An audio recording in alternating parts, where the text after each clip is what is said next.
صوفیائے کرام کا ایک کمال یہ تھا کہ وہ ہمیشہ اپنی میں کو مکاتے تھے، اپنے اندر کے انسان کو ہمیشہ نیواں رکھتے تھے، مجرموں اور طاقتوروں کے سامنے نہیں، اپنے رب کے سامنے ہمیشہ اپنی میں کو ختم کرنے کی تگ و دود فرماتے تھے۔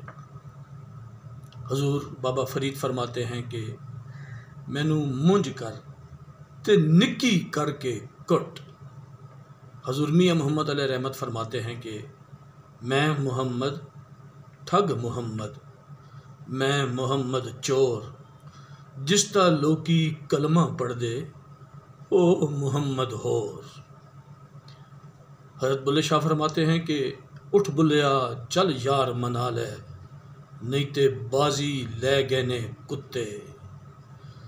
اصل میں صوفیائے کرام کا ایک کمال، یہی بہت بڑا کمال تھا کہ وہ سب سے پہلے اپنے مریدین میں بھی اور اپنے ماننے والوں میں بھی اور خود بھی اپنی میں کو مکاتے تھے۔ میں کو ختم کرنے پر اپنے چند الفاظ میں نے لکھے ہیں، ٹوٹے پھوٹے سادے سادے لفظ ہیں، سماعت فرمائیں۔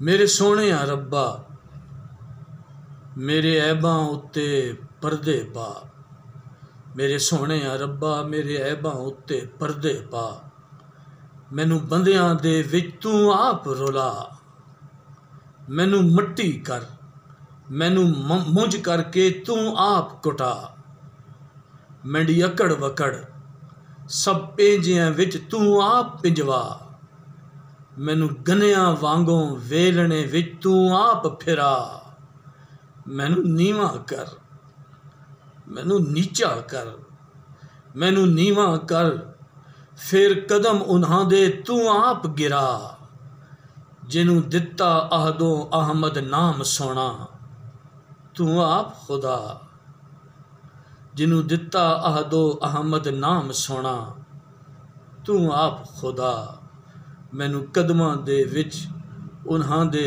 وچ تو آپ گرا، میرے سونے یا ربا میرے عیباں اتے پردے پا۔ آباد رہیں، شاد رہیں۔